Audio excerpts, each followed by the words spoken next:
즉각 순종하면 그 다음이 보인다라는 제목으로 하나님 말씀 증거하도록 하겠습니다. 하나님께서는 누구에게나 힘을 주셨습니다. 주신 힘이 있다라는 것입니다.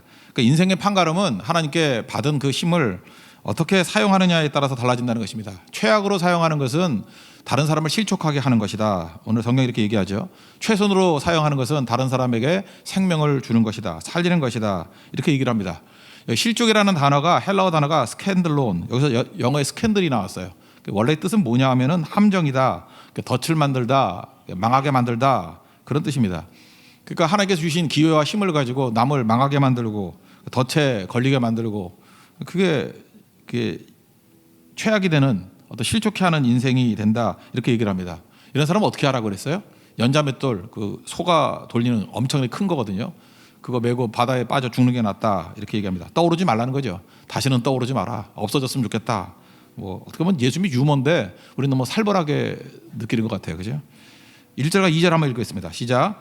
예수께서 제자들에게 이르시되 실족하게 하는 것이 없을 수는 없으나 그렇게 하게 하는 자에게는 화로다.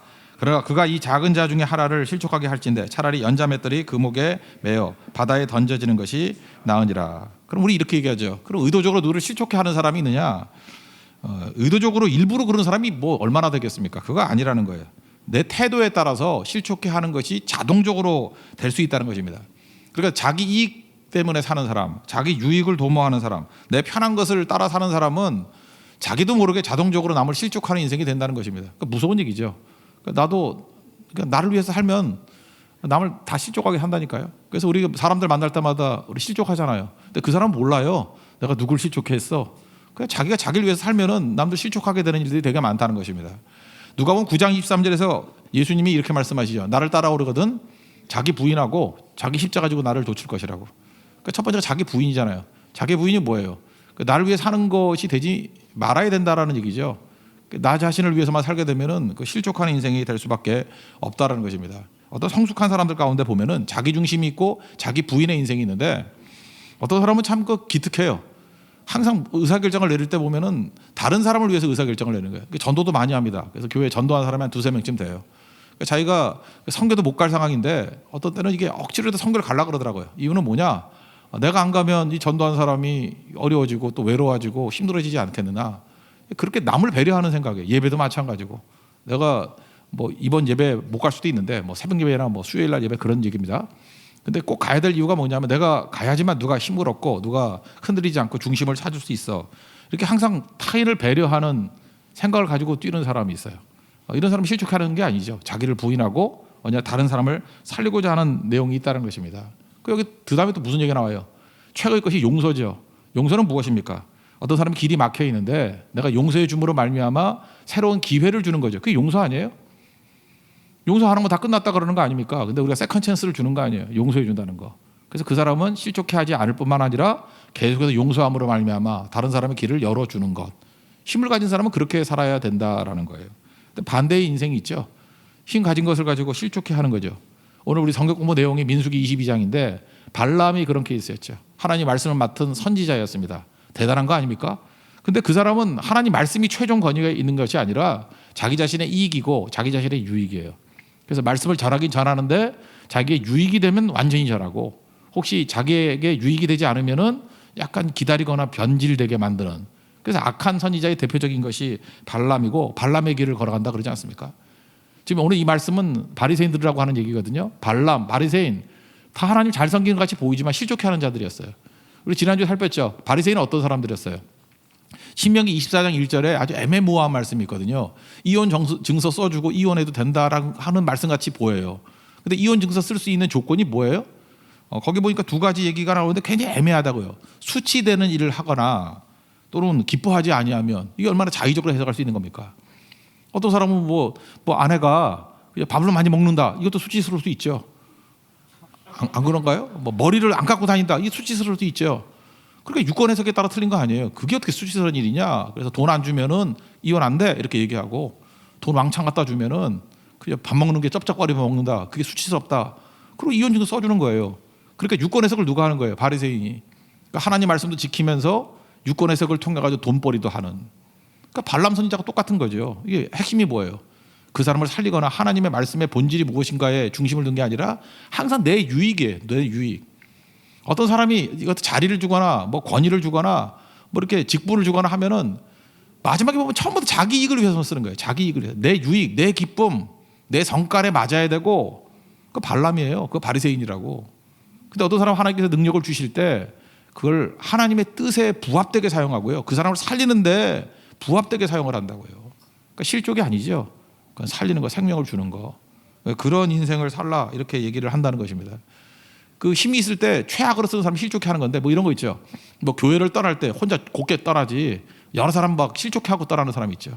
막 헛소문 퍼뜨려가지고 이것저것 넘어지게 만들고 연자맷돌 매라는 거예요. 그거 하나님께 용서하지 않는다 그런 얘기죠. 그러니까 힘이 있는데 이게 건설적이고 생명을 살릴 때는 무능해요. 근데 난장판 만드는 데는 유능해. 실족해 하는 자입니다. 힘 그렇게 쓰는 게 아니라는 것입니다. 그리고 여러분들이 뒤끝이 좋아야 됩니다. 마지막 할 때 망치게 만들 힘은 있거든요. 그거 연자맷돌 매야 될 사람이라는 거예요. 근데 실제로 그렇게 사는 사람들이 많이 있고 그게 나 자신의 모습일 수 있죠. 실제로 그렇잖아요. 날 건드렸어? 그거 뭐죠? 내 자존심 상한다는 거죠. 나 건들면은 겁나는 일 벌어질 거야. 뭐 이런 식의 일들이 그게 자아중심적인 사람의 망하는 모습이 된다라는 것입니다. 하나님 앞에서 여러분들 주신 모든 힘들을 실족해 하는 것이 아니라 살리는 데 사용하는, 용서하는 데 사용하는 우리 하나님의 거룩한 종 되기를 바랍니다. 그럼 두 번째 단계는 뭐냐? 이거예요. 나를 부인하는 것에 멈추는 게 아니라 그 다음이 있어야 될 거 아니에요. 그 다음 단계는 뭐냐면 예수님과 나를 묶어야 된다는 거예요. 결박해야 된다. 이게 제일 좋은 말인 것 같아요. 내 자신에게 묶으면 실족하게 되는데 예수님께 묶이면 생명을 살리게 된다 이런 얘기입니다. 오늘 이 얘기를 쭉 하니까 제자들이 약간 좀 겁이 나는가 봐요. 이거 잘 못할 것 같으니까 믿음을 더하소서 이렇게 얘기합니다. 제자들의 시각에는 착각이 뭐냐면 믿음은 양적인 의미라고 생각한 거예요. 지금 이 믿음이 작으니까 많은 믿음, 큰 믿음 주세요. 우리도 그렇게 얘기 많이 하지 않습니까? 그래서 교회들마다 어떤 때는 뭐 믿음 강화 훈련, 뭐 신병 훈련, 뭐 이렇게 자꾸 훈련시킨다는 게 뭐예요? 강화시킨다라는 쪽으로 가는 것 같아요. 자꾸만. 그래서 믿음을 더하소서. 영어도 보면 increase my faith 이렇게 되거든. 내 믿음을 더하소서. 증가시켜달라. 양적인 게 아니라는 거죠. 오늘 예수님 초점이 이거예요. 큰 믿음이 아니라 참 믿음이 중요하다. 그래서 크기가 아니라 진짜인지 아닌지가 중요하다. 그래서 겨자씨 하나를 만한 믿음이 있으면 뭐 바다 옮긴다 그러잖아요. 그죠? 그런 말씀이 나오죠. 그러니까 큰 믿음이 아니라 참 믿음이다.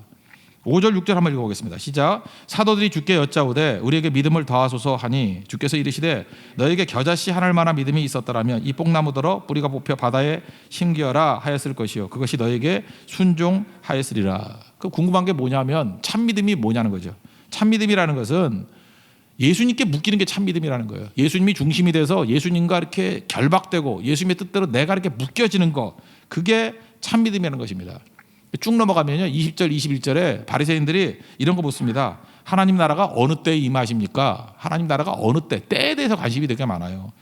그럴 때 예수님께서는 볼 수 있게 임하는 게 아니야. 그러면서 21절 다 같이 한번 읽겠습니다. 시작. 또 여기 있다 저기 있다고도 못하리니 하나님의 나라는 너희 안에 있느니라. 그러니까 우리 마음속에 있다 이렇게 생각하는데 그 뜻이 아니에요. 원뜻을 보면은 NLT 같은 데 보면요 The kingdom of God, 하나님의 나라는 is already among you, 너희 사이에 있다. 그죠? 이 within you가 아니고 네 안에가 아니고 among you, 너희들 사이에 있다. 사이가 뭐예요? 관계 속에 있다. 무슨 얘기예요? 지금 예수님이 거기 계시잖아요. 예수님이 임재에 계시잖아요. 예수님이 임재에 있는 나와 너희와의 관계 속에 있다라는 거예요. 무슨 얘기죠? 예수님과 묶이면 하나님 나라가 임하게 된다는 거예요. 그러니까 장소에 관계 없다는 거예요. 우리는 장소에 너무 관심이 많고 때에 관심이 많은데 장소니 뭐 때니 이런 게 문제가 아니고 그것이 어느 곳이라 할지라도 예수님과 묶이면 그게 하나님의 나라가 임한 것이다. 그게 천국이라는 거예요. 예수님 주기도문에도 나라 임하옵시며 그러잖아요. 나라가 어떻게 임합니까? 예수님과 묶이는 그 순간에 어느 곳이라 할지라도 그것이 하나님의 나라가 되고 주님의 임재가 있는 곳이 그것이 하나님의 나라가 된다라는 것입니다. 그러니까 우리 할 일이 뭐예요? 그러니까 열심히 자기 부인하고 두 번째 단계는 뭐예요? 예수님과 묶는 거. 또 뭐예요? 예수님의 말씀이니까 말씀과 묶는 거. 예수님의 영이니까 성령과 묶는 거. 그러니까 나를 부인하고 뭐 허공을 떠돌아 다니는 게 아니에요. 묶여야 될 거 아니에요. 말씀에 묶이고 예수님께 묶이고 성령께 묶이고. 그게 하나님 나라예요. 그죠? 그 일을 해야 된다는 것입니다. 그 사도행전 16장에도 나오잖아요. 원래 하나님의 일을 할 때도 자기 뜻이 있잖아요. 그래서 사도 바울도 자기 뜻이 뭐였냐면 아시아로 가고 싶었어요. 예수 영이 맞고 비두니아로 가고 싶었어요. 성령이 막았다 이런 얘기가 나옵니다. 그러다가 그러니까 버티고 있는 거죠. 자기 뜻으로 움직이지 않아요. 그러다가 계속 기도하고 버티고 있으니까 마게도냐인은 환상을 보여줬습니다. 그때에 그 패러그라프의 마지막이 사도행전 16장 10절인데 하나님이 저 사람들에게 복음을 전하라고 우리를 부르신 줄로 인정함 이러라. 여기서 말하는 인정이라는 이 단어가 굉장히 중요한 단어예요. 굉장히 중요해요. 순비바조라는 단어인데 이 정도는 헬라어로 하나 외워두면 좋겠어요. 순비바조. 인정했다. 이게 고린도서 8장에서는 자원했다. 원래 뜻은 결박이에요. 결박. 사도 바울이 이렇게 뜻을 몰랐어요. 근데 하나님의 뜻이 그 사람들에게 가가지고 복음을 증거하라는 것이라는 것을 알고 묶었다는 거예요. 거기에 하나님의 뜻에 내 인생을 묶었다는 거예요. 그 인정했다. 순비바조. 그게 뭐냐면 그 자원했다라는 얘기도 똑같아요. 자원이 뭐예요? 하나님이 계시는데 내가 스스로 가가지고 하나님 말씀 앞에 내가 이게 묶이는 걸 자원이라 그래요. 하나님이 내 뜻대로 와주세요가 자원이 아니고요. 자원은 나를 부인하고 하나님의 말씀 안에 내가 묶이기를 원합니다. 그게 자원이에요. 자원하는 마음은 그런 거라고요. 내가 깨지지 않으면 자원 못합니다. 그걸 고집이라 그러지 자원이라 그러지 않아요. 결박했다. 똑같은 게 창세기 20장에 나온다 그랬잖아요. 모리아산에서 아들 이삭, 100세 낳은 아들 이삭을 바치라. 그때가 대충 보면 그 이삭이 17살이거든요. 티네이저. 힘 좋을 때죠. 고등학교 2학년 정도 되는 애들. 얼마나 힘셉니까? 아버지는 117세. 할아버지잖아요. 힘 하나도 없잖아요. 근데 가다가 궁금하게 묻죠. 아니 번제할 양이 없네요? 뭐 나무는 있고 뭐 다 있는데 양이 없네요? 그랬더니 하나님이 준비하신다고. 가가지고 뭐라 그랬어요? 어디 준비했어요? 너다 그랬잖아요. 그죠? 그런 말 없지만 너다 그랬잖아요. 그러니까 결박했다는 거죠. 거기 뭐 결박했다라는 말, 그의 아들 이삭을 결박하여 제단 나무 위에 올려놨다 그러는데 결박했다라기보다는 이삭의 입장에는 결박당했다예요. 하나님의 뜻 안에 나를 묶어버리잖아요. 이삭이 얼마든지 힘으로 도망칠 수 있었죠. 그죠? 거부할 수 있었죠. 근데 아버지를 통해서 하나님의 뜻을 명확히 듣잖아요. 나를 드리는 게 하나님의 뜻이다라고 명확히 얘기를 듣고 나를 하나님의 뜻에 결박하는 거예요. 그게 순비바죠. 그게 인생이라는 겁니다. 그러니까 지금부터 해야 될 일이 뭐예요? 모든 힘을 다해가지고 나는 날마다 부인해버리고 예수님께 날마다 가까이 가서 예수님께 묶이는 거. 그게 순비바죠. 그때 우리가 살아나게 된다는 것입니다. 그 일 하라는 거예요.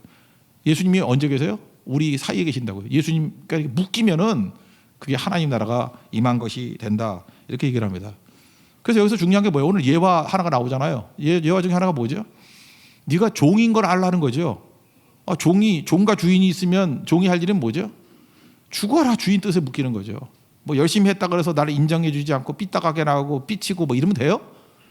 종도 삐치는 경우가 있어요. 요즘에 웃기고 참 말세야, 그죠? 그래서 주인이 나한테 비위 맞추라 그런다고. 주인이 있잖아요. 그러면 주인의 뜻에 종이 맞추는 거죠. 종이 뭐 일 열심히 했다 그래가지고 뭐 칭찬하고 인정받기를 원해요? 뭐라 그래? 나는 무익한 종이라 하야 할 일을 했을 뿐입니다. 그게 7절부터 10절까지 예화라고요. 왜 이 말씀이 나오냐? 하나님 나라는 네가 종이 될 때 이루어지는 거지. 종이 돼서 하나님께 묶일 때 이루어지는 거지. 네가 말로는 종이다 그러고 실제로 목사들도 주의 종 그러잖아요. 그리고 지 멋대로 한다 그러면 네가 어떻게 종이냐? 목사에게 묶이면 그거 망조예요. 그죠? 목사나 성도나 다 예수님께 묶여야죠. 그러니까 입술로만 아니라 진짜 종이 돼야 된다고요. 우린 종이 돼야 돼요. 우린 다 죽어야 돼요. 우리의 뜻과 우리 주장이 아니라고요. 하나님께 묶이는 교회, 그죠? 하나님 앞에 묶이는 성도들, 묶이는 사역자들, 그때 천국이 임하게 된다. 그런 얘기죠. 그래서 종임을 알라 그런 거죠. 10절만 읽어보세요. 7절부터 10절인데 10절만 시작. 이와 같이 너희도 명령 받은 것을 다 행한 후에 이르기를 우리는 무익한 종이라 우리가 하여야 할 일을 한 것뿐이라 할지니라. 그러니까 무슨 얘기예요? 주인 행세하지 마라. 그죠? 유세 떨지 마라. 뭐 좀 하고 난 다음에 종놈이 뭘 유세 떠냐?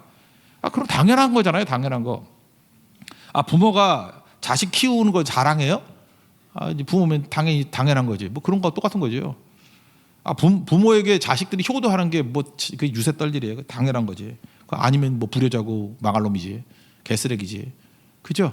마찬가지 우리 종이잖아요. 종이 주인 앞에 충성하는 게 뭐 유세 떨 일이에요. 당연한 거죠. 마땅한 바로다. 그래서 자기 부인하고 날마다 가는 거죠. 우리 신앙은 그래서 날마다의 신앙이에요.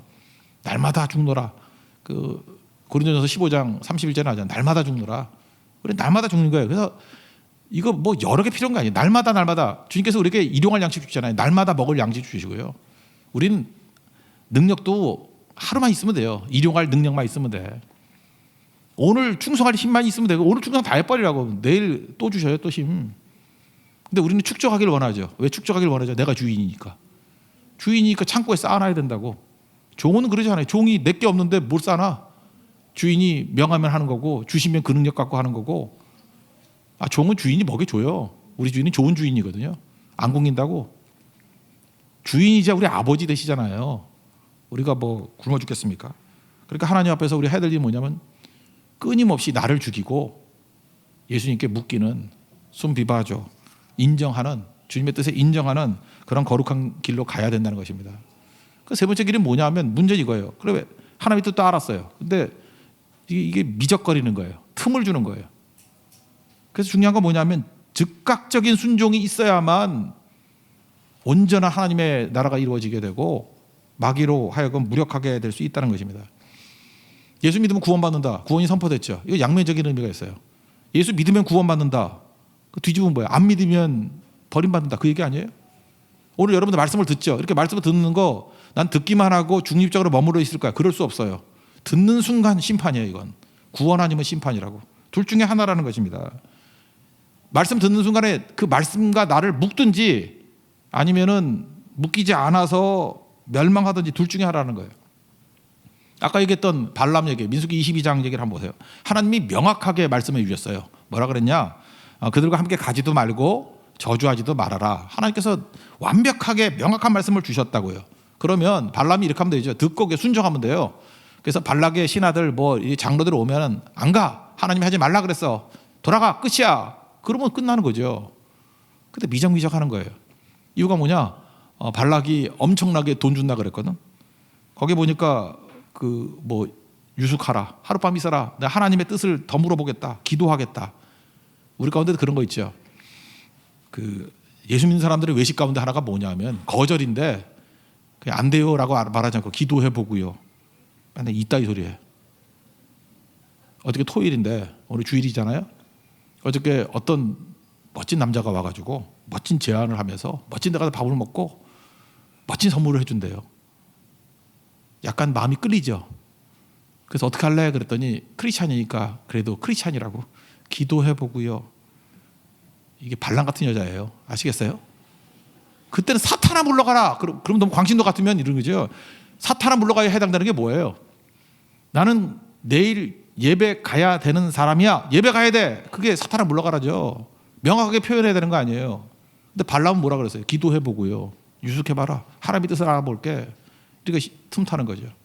나중에 발람 선지자는요, 하나님 앞에 버림받은 대표적인 선지자예요. 발람 같이 되지 말라는 거죠. 하여튼 욕할 때마다 발람 나와요. 나쁜 놈 얘기할 때 대명사가 발람이에요. 나쁜 남자의 대명사는 발람이고 나쁜 여자의 대명사 이스벨이에요. 머뭇거리면 이런 일이 벌어진다는 거예요. 머뭇거리면. 그러니까 명확하게 얘기하고 나아갈 줄 알아야 되는 거죠. 잘 보세요. 발락이 한 번 더 보내요. 사람들을. 더 보낸 이유가 뭐냐면 발람에게서 낌새를 챈 거죠. 흔들리고 있구나. 그죠? 기도해보고 웃기네. 그래서 또 보내요. 그래서 백지수표 같이 줘요. 네가 원하는 거 다 주겠다. 그랬더니 발람이 말하긴 이렇게 얘기해요. 그 집에 가득한 은금을 내게 줄지라도 나는 하나님 말씀 순종해야 돼. 거기서 순종해야 돼 액센트가 아니라 앞이죠. 그 집에 가득한 은금을 내게 줄지라도 난 하나님 앞에 순종해야 돼. 이런다고요. 그러니까 뭐예요? 은금이 더 관심이 있는 거죠. 그러니까 시험이 끝나는 거 그치지 않는 거죠.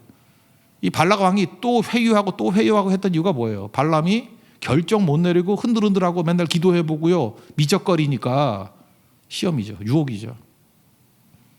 옛날 일제시대 때 어떤 목사님이 그랬대잖아요. 경찰이 와가지고 일본 경찰이 와서 가면 신사참배하라고 회유하더래. 회유할 때 회유 당하지 않았는데도 불구하고 엄청 회개했대요. 이유가 뭐냐? 진짜 하나님 잘 섬기는 사람한테는 안 간대요. 확신 있는 사람들은. 그러니까 여러분 같으면 누굴 넘어뜨리려고 할 때 누구한테 가겠어요? 골수분자한테는 안 가죠. 그저 이렇게 변절될 가능성이 있는 사람한테 가는 거죠. 그래서 회개했대요. 내가 썩은 냄새를 풍기니까 파리가 모이는구나 그랬대요. 그래서 유혹 많이 당하는 사람 있죠. 여기서 잘 보면 보세요. 만약에 홍대세교회를 무너뜨린다 그러면 막이라 그러면 누구한테 가겠어? 골수들한테 가겠어요? 이렇게 앞자리에 앉는 골수들 안 가죠. 기둥 뒤에 숨어 있는 뭐 이런 사람들한테 가면은 되지요. 그러니까 유혹당하고 시험 당한다는 게 뭐냐 하면 그 자체가 회개할 일이라는 거예요. 그게 발람 같은 스탠스를 취하고 있기 때문에 그렇다는 거예요. 명확하라고 명확하고 뭐 기도해보고가 아니라 아니야 난 예배 드려야 되고 주일에 뭔 소리냐고. 그게 사탄아 물러가라 아니에요? 그 흔들리지 않는 거죠. 그러니까 즉각적인 순종 이게 중요하다는 거예요. 즉각적인 순종이 뭐예요? 즉각적으로 주님 앞에 묶이는 거 이게 필요하다는 거예요.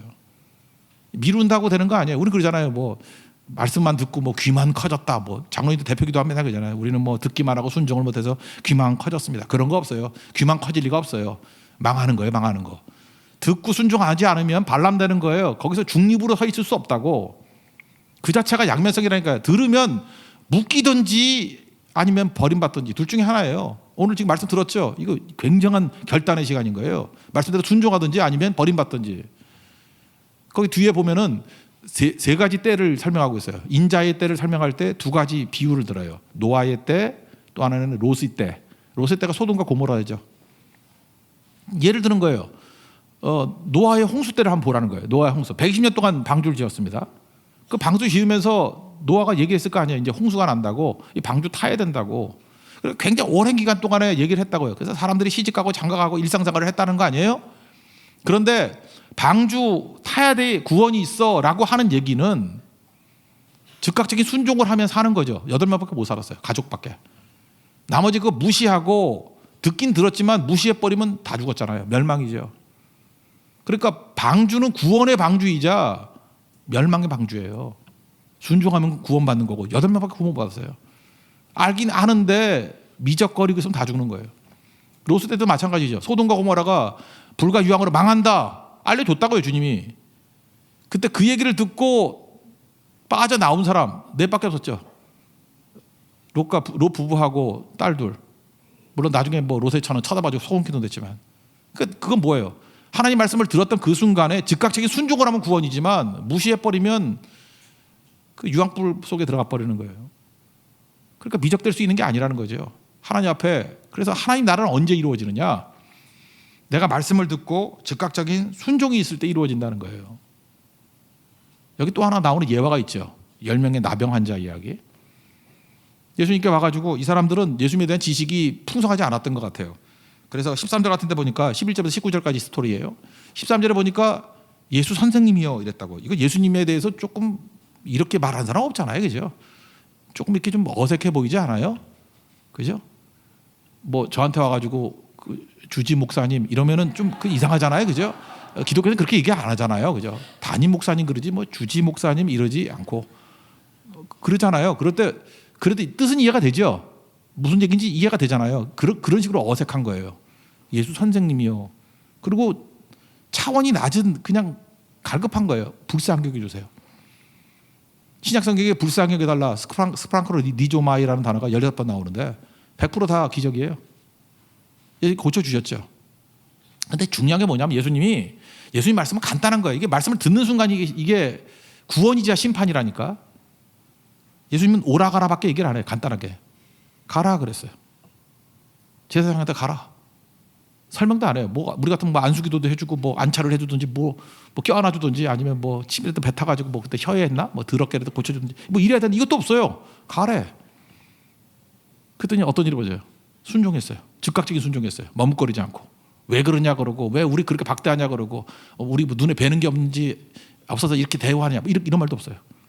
가다가 나았대요.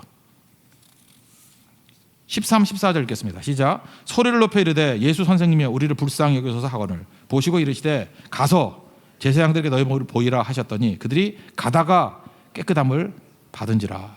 이거예요. 그러니까 뭐예요? 즉각적인 순종이 있을 때 하나님의 능력이 나타나는 거죠. 우리도 마찬가지예요. 미적미적되고 뭐 발랑같이 시간 끌고 그러면 아무것도 아니라는 거죠.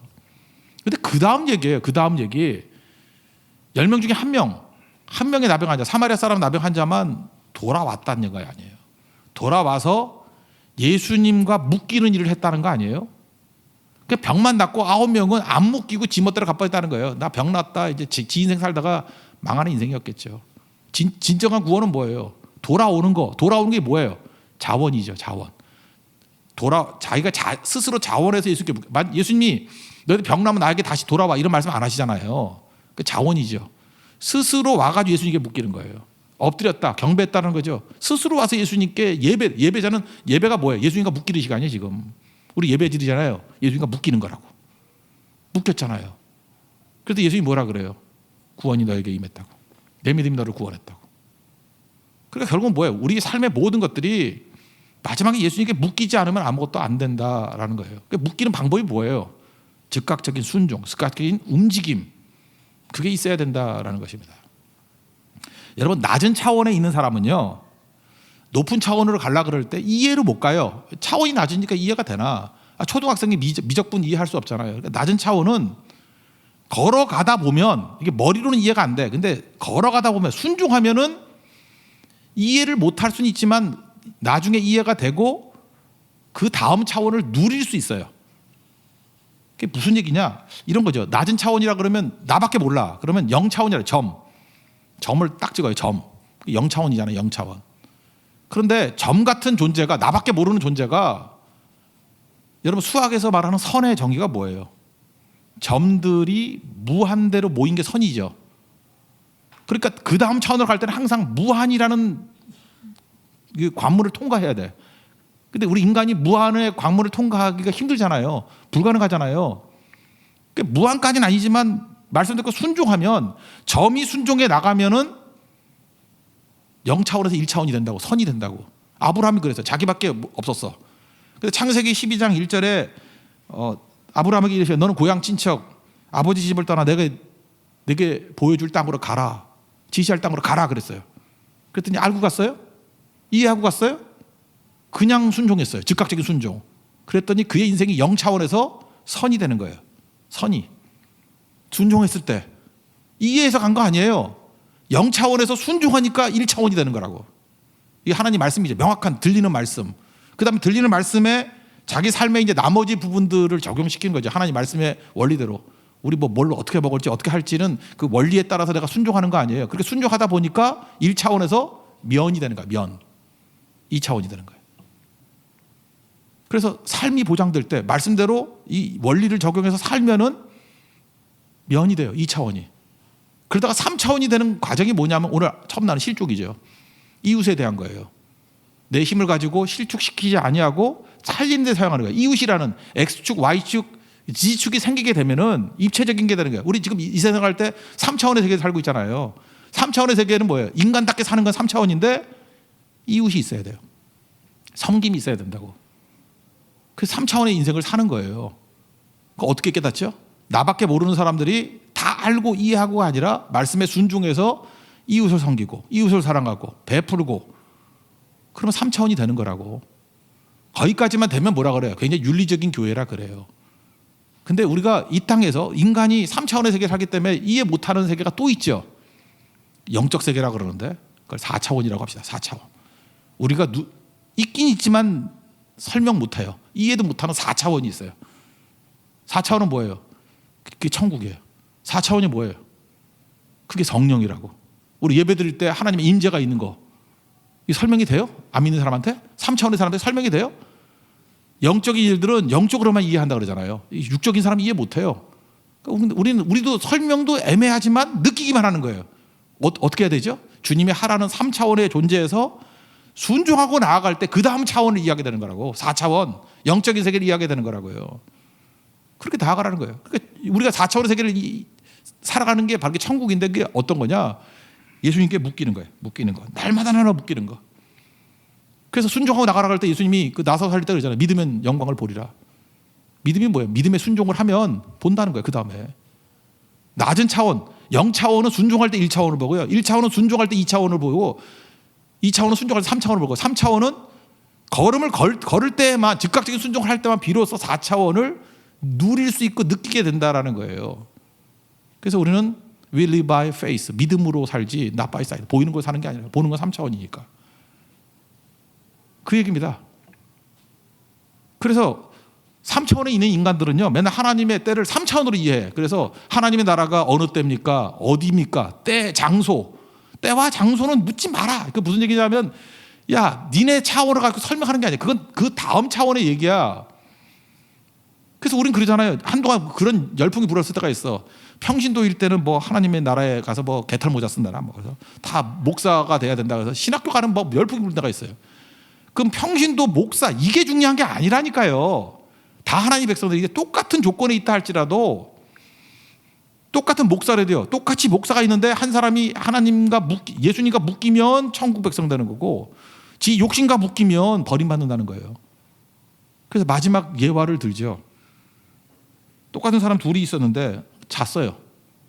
잠자고 있는데 뭐 차이가 있나? 근데 예수님과 묶인 사람은 데려감을 받고 예수님과 묶이지 않은 사람은 버려둠을 당하고 또 몰두나 맷돌을 가네. 두 여자가 맷돌 똑같이 맷돌을 갖고 있는데 한 사람은 데려감을 당하고 한 사람은 버림을 당하고 요즘식 표현은 뭐예요? 타이틀은 똑같이 목사예요. A라는 목사, B라는 목사 똑같이 목회를 했어요. 예수님과 묶이면은 데려감을 당하고 지 욕심과 묶이면은 버림받는다. 이게 이해가 어려워요? 근데 우리 계속해서 그 얘기를 해서 내가 소속된 차원의 얘기에서만 욕심을 부리고 있어. 그러니까 그 다음을 모르는 거죠. 34절 35절 한번 읽겠습니다. 시작. 내가 너에게 이르노니 그 밤에 둘이 한 자리에 누워 있으며 하나는 데려감을 얻고 하나는 버려둠을 당할 것이요 두 여자가 함께 맷돌을 갈고 있으며 하나는 데려감을 얻고 하나는 버려둠을 당할 것이니라. 그러니까 핵심이 뭐예요?